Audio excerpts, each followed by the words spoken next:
Hello, everyone. My name is Tracy Harrison, and I want to welcome you to the latest episode of Functional Medicine for Real World Impact. Today's episode is going to be about the importance of precision in the way we speak about our practices using well-applied functional medicine. The heart of functional medicine clinically is ultimately about customized care. We want to identify and resolve the unique and specific imbalances, root causes of disease in each unique person. And functional medicine prides itself in precision in that assessment and in that clinical care. And our language should also reflect that precision. It's an essential component of our credibility with our patients and our colleagues alike. Colloquial or imprecise language may feel easy and accessible, but it can belie a true misunderstanding of what is at play in the body, and then downstream can create a lot of havoc with our patients. Welcome to Functional Medicine for Real World Impact, where we're diving into the complex, interconnected nature of health and disease, exploring not just theory, but practically what it takes to turn functional medicine insight into powerful, practical, real-world results. So please hit subscribe and let's get started. Let's dive into a couple of reasons why our language has become so imprecise. And I'm going to share with you today 5 specific phrases that I believe we need to stop saying because it's not serving our missions to educate our patients or to build credibility and alignment with our colleagues, those in the conventional, integrative, and functional medicine world alike. So first of all, why have we lost precision in our language? Did we ever have it to start with? And I think there are a couple of reasons that I've seen over the years. I've had the pleasure and the privilege of educating thousands of diverse practitioners over the past 15 years. And collectively, we know that patient education needs to be a priority in well-applied functional medicine. In order to help someone to truly get well and stay well, they have to make durable, truly sustainable lifestyle change. The only way we accomplish that is to form a partnership where the practitioner no longer has the role of being the fixer, if you will, and the patient is the fixee in healthcare, but rather there is a full meeting, a partnership between the patient and the practitioner to work together. And we know that any of us is more strongly galvanized to make lifestyle change, especially when it is challenging, if we actually understand why we're doing it. We're not just doing what we're told or being compliant. When people actually hear from you what is at play in their bodies, they often have oh, really? Is that why I've had this issue? Or is that why it was triggered then?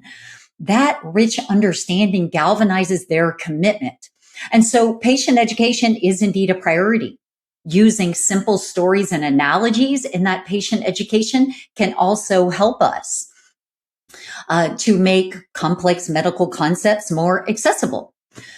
But our effort at being more accessible in our language should not be at the cost of making things accurate, because patients repeat our words, and the way you describe what is at play has a lasting and perhaps much stronger than you might realize effect on patient belief systems. And I'm going to share with you a simple example of that. And it has to do with number 1 on my list of 5 of many examples of things I believe we need to stop saying. The first of them is the phrase adrenal exhaustion or adrenal fatigue. That is a common catchphrase in the popular medical media, but I hear it pronounced by an alarming number of practitioners, well-trained, certified practitioners using functional medicine. But on the other hand, I've also heard many patients and clients believe that an exhausted adrenal gland or a fatigued adrenal gland means their body is broken. Their body is against them. I actually heard one of my own clients say, I went to another practitioner and I got the terrible news that my adrenals are just broken. And I guess I've just got to learn how to live with that. And if you have been trained in functional medicine at all, you know that the circumstances people often refer to as adrenal fatigue or adrenal exhaustion do not have to be a lifelong challenge. They generally are readily reversible. And we need precision in our language when we differentiate between, say, the adrenal gland in the context of a true local pathogenic dynamic like Addison's disease, where autoimmune damage to the adrenal gland itself truly is leaving that tissue in a dysfunctional place, where the adrenal gland itself, even though it wants to respond to your stress, to your environment, it can't because of progressive oxidative stress and damage and tissue dysfunction as a result of autoimmune activity. But this can lead to limiting beliefs, to fears in our patients that can overtly interfere with their positive expectations, but it can also interfere with the necessary responsibility and empowerment that they need to bring on if they're going to get well and stay well.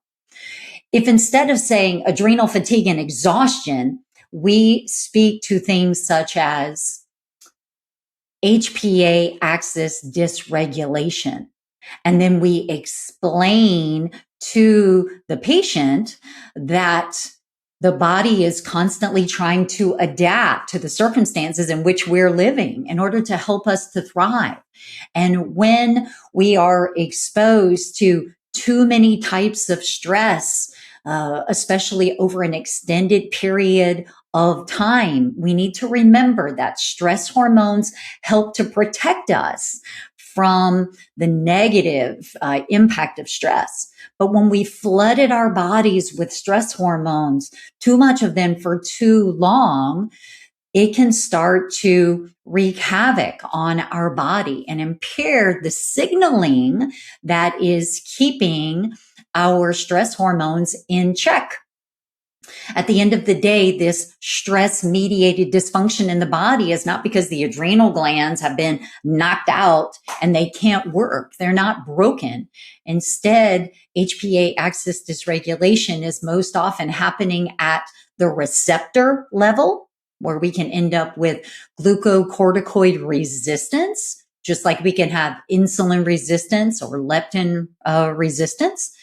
And then poor hormonal signaling that often is a result of just overload over time.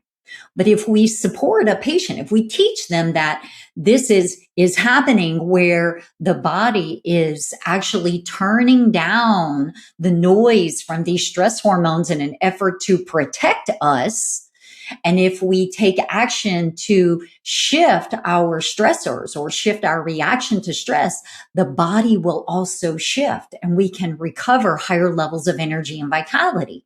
It's a very different message to say your adrenals are exhausted or broken than to say this is a stress-mediated dynamic that can shift and change and it's responding to your behavior.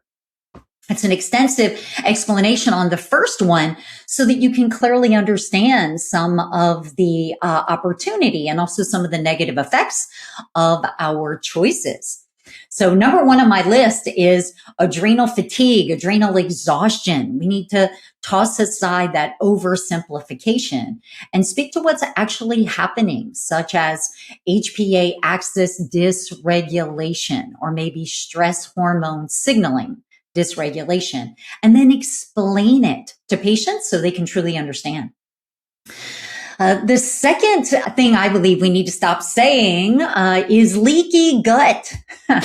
I have seen over the years so many examples of practitioners rolling their eyes at one another at some of these simple catchphrases. And it's another example of a oversimplification that trivializes the complexity. I actually overheard a practitioner saying to one of her conventional colleagues, the gut gets leaky, almost like we just suddenly have bigger holes in our intestines.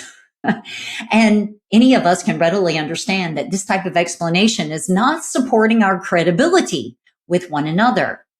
Instead, we can leave behind oversimplified language like leaky gut and use phrases like enhanced intestinal permeability, right? The downstream negative effect of that, metabolic endotoxemia, right? Where the systemic body has overexposure to what should be more readily retained in the gut. These are more accurate terms. It also helps us to speak to some of the physiological truths. The gut has always been permeable. This is not new.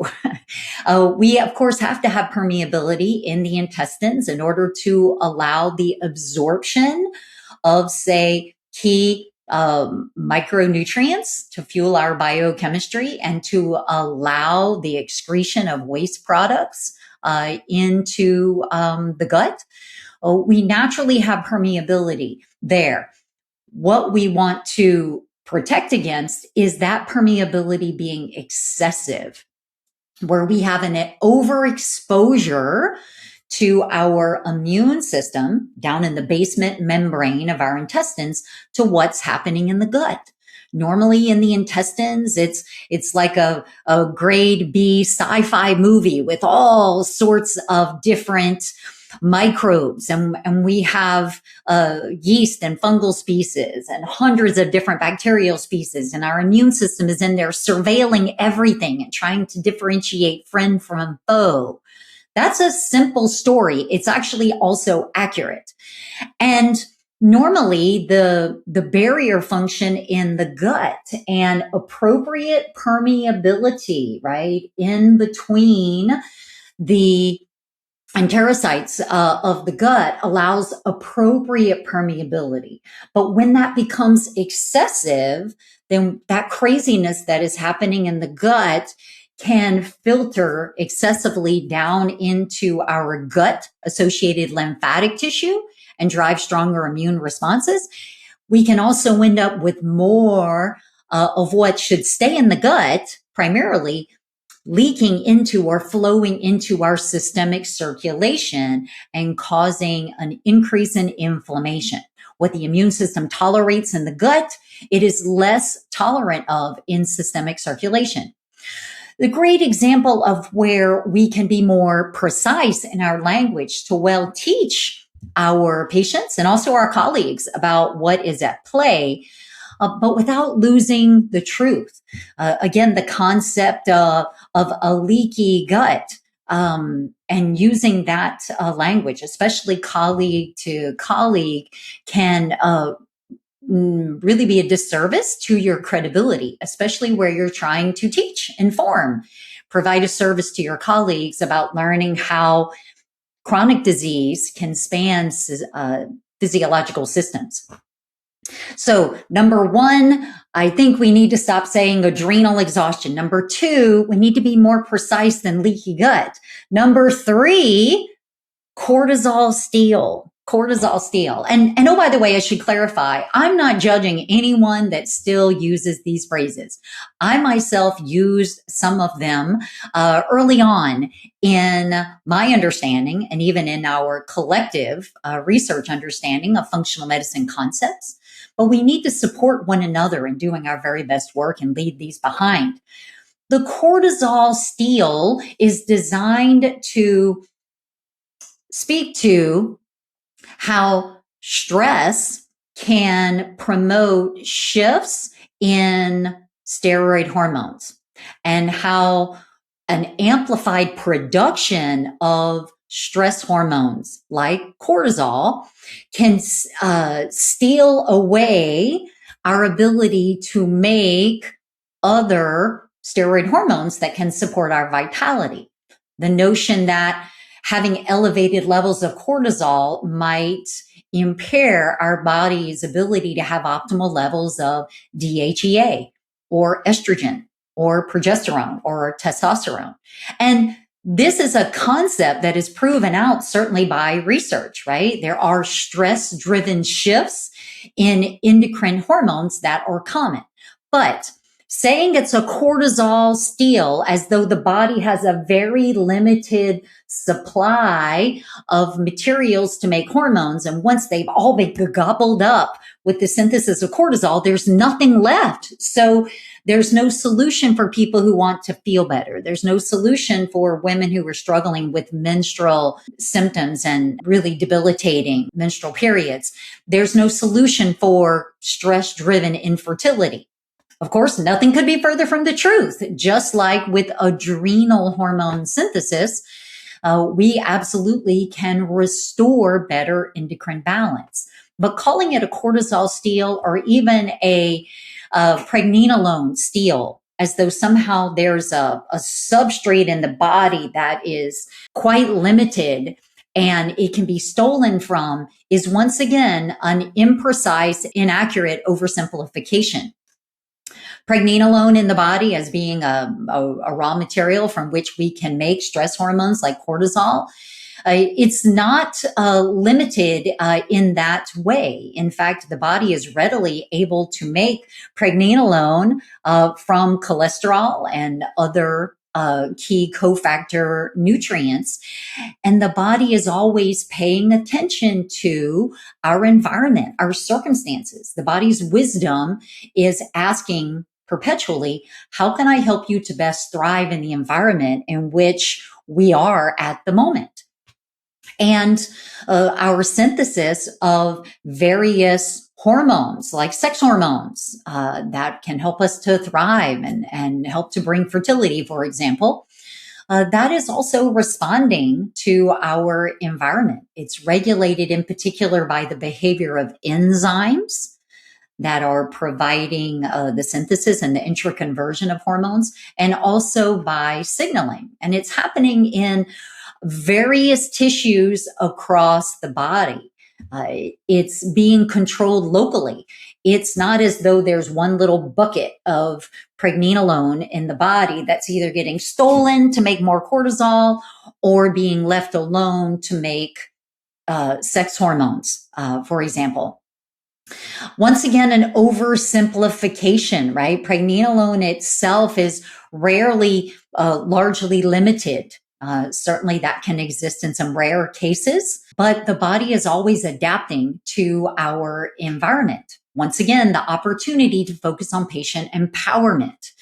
If we signal to the body that our world is safe, that we feel secure in our environment, and we feel relaxed, and then the body feels free to let us thrive and not trying so hard to help us fight, flight, hide, and freeze in the name of survival. This is something we actually have some control over, right? It's not this mysterious physiology that we have no way of touching. Behaviorally, we are empowered to shift these dynamics. We can teach people that our endocrine system, right? Our entire HPATG axis, right? From the brain, the hypothalamus and the pituitary deep in the center of the head, and including the thyroid glands and the adrenal glands and the gonad and also other ones, right? Our pancreas, our spleen. They are orchestrated in an adaptive system that's responding to our environment. They're always on our side. And we do have a large measure of control over what this system is doing based on our environment and on our behavior. I often tell my own clients that the body is constantly eavesdropping on our thoughts in order to understand the status of our world, and that we don't hide our real state of stress from our own nervous system or from our own immune system or from our own endocrine system. And in this way, our reaction to our world around us, right, our mental and emotional stressors, what we constantly think about and ruminate, plays a huge role on how our body responds from a hormone balance perspective. So once again, an opportunity for empowerment rather than feeling that something in the body is broken or bad or turned against them. That can lead to fear and disempowerment. Number 4 that I want to share today is one of my biggest pet peeves, but it is one of the most long-standing catchphrases in use even in conventional medicine. It is calling LDL the bad cholesterol. Oh my goodness. First of all, LDL is not cholesterol. Low density lipoprotein is really a carrier that transports around the body cholesterol and fat soluble vitamins and other lipids. And LDL is the only vehicle that is carrying these important substances out from the liver to serve necessary functions throughout the body. I don't know about you, but that doesn't sound very bad to me. And it's essential that our patients understand LDL is a positive, right? A necessary biochemical in order to help us to thrive. We need cholesterol in order to repair and build cell membranes. We need, for example, vitamin A going out to serve critical antioxidant roles and to help to prime steroid hormone receptors throughout the whole body. We need LDL. In fact, an often overlooked or maybe forgotten function of LDL is to participate in immune activity. It's a good reminder that our immune system has the role of not just defense, but also repair. And a key reason that we see LDL attached to various tissues is because it is there to support local repair and regeneration. Actually, LDL combined, for example, with a variety of different substances in the body to help with neutralizing pro-inflammatory substances like lipopolysaccharide. If you do have the enhanced intestinal permeability that I just spoke of, and we end up with bacterial debris like lipopolysaccharide, being taken up into the systemic body to abnormally high levels. This can be a major driver of systemic inflammation. LDL can actually bind with lipopolysaccharide and neutralize it in the systemic body. That's also a good function, right? But LDL is not bad. Again, we use that simple catchphrase and we create the bias in our patients' heads. LDL is bad. It would be better if I had none. Also not true. And I need to be afraid of LDL, when in reality, perhaps a much more empowering message is that we want to protect our LDL. We want to protect our LDL so that it is fully functional. We've actually learned, kind of coming from the origins of this catchphrase decades ago, we now have learned, and it's much more heavily communicated, even in published research, that heart disease, atherosclerosis, arguably the place in which we most associate LDL being bad, is as a result of oxidation, right? Perhaps from toxic exposure, glycation from high blood sugar levels, increased inflammation, like from enhanced intestinal permeability. These are the things that are driving the plaque formation, right? Where the LDL is actually trying to repair, and it gets caught in a chronic cycle of damage and repair and damage and repair and damage and repair that leads to this chronic plaque formation. And so this is a good example of where the nuance, the devil in the detail, is actually critically important. And again, an opportunity to avoid creating fear with simple catchphrases, but rather to speak the truth. We can still use simple stories and analogies, but explain it accurately so that you can build empowerment. This is where individuals can understand that LDL is like a delivery truck, right? Like any other delivery truck, these are critically important vehicles because they help to get necessary tools from depots to the place that they're actually needed, right? So we really want to make sure that we are taking care of our trucks, of our delivery vehicles, whether it's bad weather or not enough gas or poor maintenance. Of course, we would always want to take care of our delivery systems to make sure that what we actually need truly is able to get to us. So think about flipping the script and describing the importance of protecting your LDL and minimizing the presence of oxidized LDL, right? Numbers such as oxidized LDL or ApoB or the triglyceride to HDL ratio, these are actually more predictive of cardiovascular disease risk than LDL levels on their own. And it also speaks to the true complexity underlying the etiology of cardiovascular disease, that we have to create a cardiovascular system that is less prone to oxidative stress and damage so that we can protect our LDL and keep the roads clear and our delivery vehicles smoothly functioning so that we can deliver the precious cargo that LDL supports in order to nourish our tissues. Definitely a more empowering message.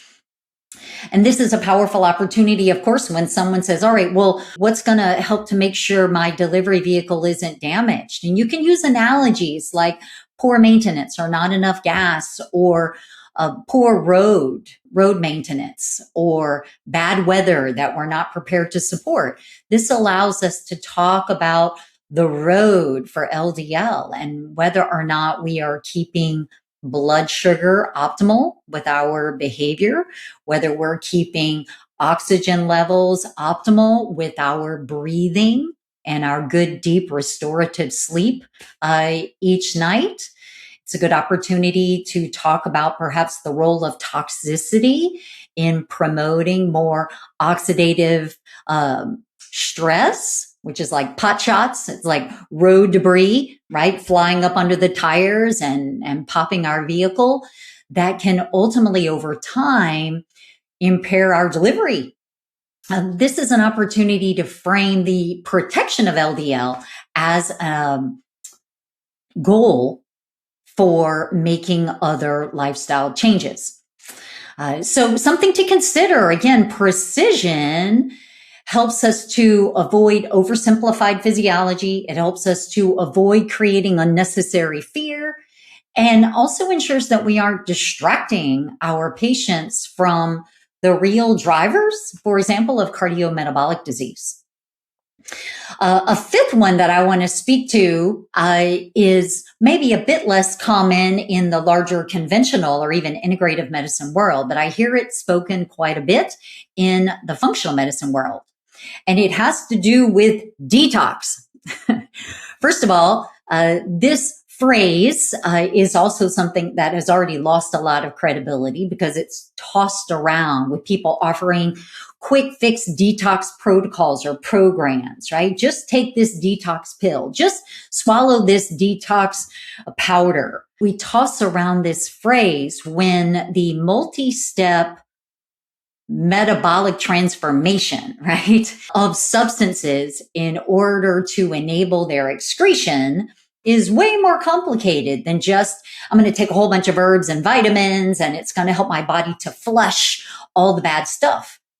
The truth is that supporting detoxification is much more complicated than that and deserves your respect and much more careful consideration. After clinically, as I said, supporting so many practitioners over the years, I will share with you that perhaps the most debilitating misstep that practitioners can make is focusing on up-regulating the various phases of detoxification too early in their work with a patient.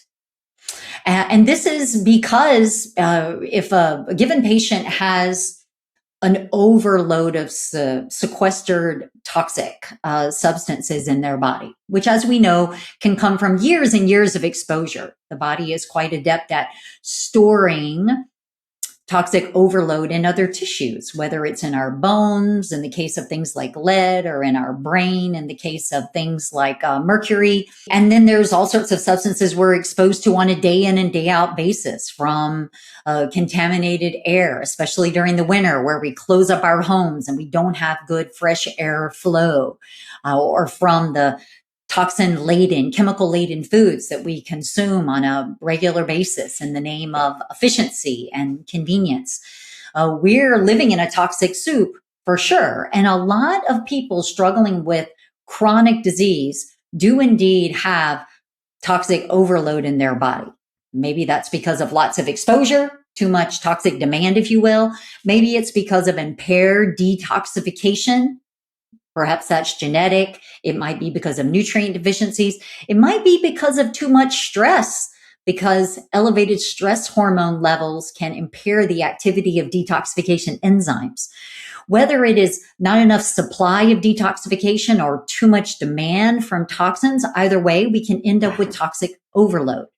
But very, very seldom is that a logical and credible place to begin in a clinical plan. Here's why. Many practitioners will use the toss away phrase of, oh, do detox first. We've got to detox. And indeed, it's a really good way to level your new patient by causing fairly quick and sometimes dramatic exacerbation of their symptoms, which can do harm. It certainly is not going to do anything to create rapid relief, to galvanize your new patient's belief in you as a practitioner, or their belief, their faith, and their own ability to heal. But it can also kick off all sorts of additional imbalances that make the road longer to healing, that make your clinical planning on how to reverse the disease dynamics more challenging. This is because when we go quickly to activities that mobilize more toxins from their location of sequestering, and we are upregulating, in particular, the phase 2 conjugation pathways that help to ensure that those toxins are getting to the point of excretion, we are potentially alarming the body, right? Toxicity is a source of stress. And someone may have already been going along with their blood sugar is too high, their stress hormones are too high, they're hypervigilant, they're not sleeping enough. And if you do detox first, it's going to exacerbate all of that. Their sleep will get worse. Their glycemic load will get higher, and thus their blood sugar will probably go up. Their stress hormones are going to go up, worsening even the glycemic load. And this can also kick off things like histamine surges that can create all sorts of other symptoms. It can bias the body to more of a pro-inflammatory dynamic because of a sense of hypervigilance that toxicity can create in both the nervous system and in the immune system. None of this is clinically valuable. In fact, it can be derailing. Upregulating detoxification, resolving toxic overload is indeed a necessary priority in many of your clinical plans. But order of operations is critical. It's why at SAFM we often talk about the clinical work of step-by-step resolving the root causes for a unique disease case. It's a bit like peeling an onion. And if you think about an onion, right, you know, let's say it's this big, but you know that inside that onion, there are multiple layers. And just like the onion in chronic disease, we can't safely and effectively resolve a downstream dysfunction without first addressing what is promoting it. Just like you would peel an onion one layer at a time. You got to peel off that first layer to get to the second layer. Maybe you can get your knife or get your finger down in there and affect one or two layers at a time at most. Unfortunately, a lot of practitioners are trying to affect all of the loads, all of the layers at once in an effort to be productive, in an effort to be efficient, in an effort to sometimes prove to your patient that you're aggressive enough, that you know what you're doing. Sometimes we use it as a crutch to prove to our patients that their investing in our services is worthwhile. But that can quickly lead to a patient who is impressed by the complexity of our clinical plan, but a patient who does not make step-by-step progress on getting well and staying well, simply because we're asking the body to do too much at once. Addressing one or two layers of dysfunction at a time, and then perhaps allowing the body an opportunity to stabilize, to integrate that change, pull away those layers, and now we can work on the next inner layer or two. This means that our work takes a bit more time. It also means your patient is much less likely to feel overwhelmed by working with you, more likely that they will feel confident and comfortable in the empowerment and the work they know they need to do in order to accomplish the next layer or two of lifestyle change, to give them that layer or two of functional balance and restored physiology. So that step by step, we can make some progress and then stand on that progress and make a little more. And then stand on that next layer and then make a little more and address functional imbalances just one or two at a time, with promoting or increasing detoxification coming later on in the plan. It's very often the third, the fourth, the sixth imbalance that we might sensitively address because we've made the body more resilient. We have helped the body to be less sensitive to mobilization of a higher level of toxins, making it easier for the patient to weather the change and to not take a major setback. So I believe we need to stop promoting detox or saying do detox first at the beginning of our clinical plans, because it's a popular hot topic. It even sounds complex, but at the end of the day, it very seldom is doing anything beneficial for the patients and clients we're serving. And the simplicity, the inappropriate simplicity of that phrase can definitely pack a wallop on your credibility with your patients, but also with your practitioners that you're collaborating with. So I've given you today 5 examples of many, right? I think many that we could need to start focusing more, right? Believing that more exercise is always better. That's not true. Believing that fasting is good for everyone, and if 12 hours is helpful, then more is better. Also not true. There are plenty of catchphrases or simplifications. You know, everyone should be taking a vitamin D supplement. Also not true. These are places where our desire to be simple, to use easy, accessible language can directly interfere with our precision. So I want to encourage you to reflect on the language that you are using in your practice, right? Words demonstrate our clinical reasoning. They also are evidence or not of whether we actually understand the concepts that we are working with. It actually reminds me in our certification exam at SAFM, which is an AFMC certification, we require that our students actually demonstrate that they don't just know the points of connection between lifestyle choices and physiological dysfunction, or how dysfunctions might be coordinated. We can memorize lots of associations, but our exam actually requires that students be able to accurately and credibly explain how and why the association works. On our watch, we want to be sure that practitioners have true confidence, which requires not just knowing concepts, not just memorizing associations, but actually richly understanding them. At the end of the day, that's what will give us our best clinical capability and, importantly, our best clinical confidence. Functional medicine, your patients, you, your colleagues, we deserve a precise and accurate vocabulary to speak to powerful physiological and biochemical interconnectedness. If we want to lead the future of healthcare, especially for preventing and resolving chronic disease, then our language needs to match the power of the science and the clinical art that is at play in our work. Thank you so much for joining me. I hope that you have taken some clinical pearls and inspiration out of this, and I look forward to being with you for our next episode. Have a great day.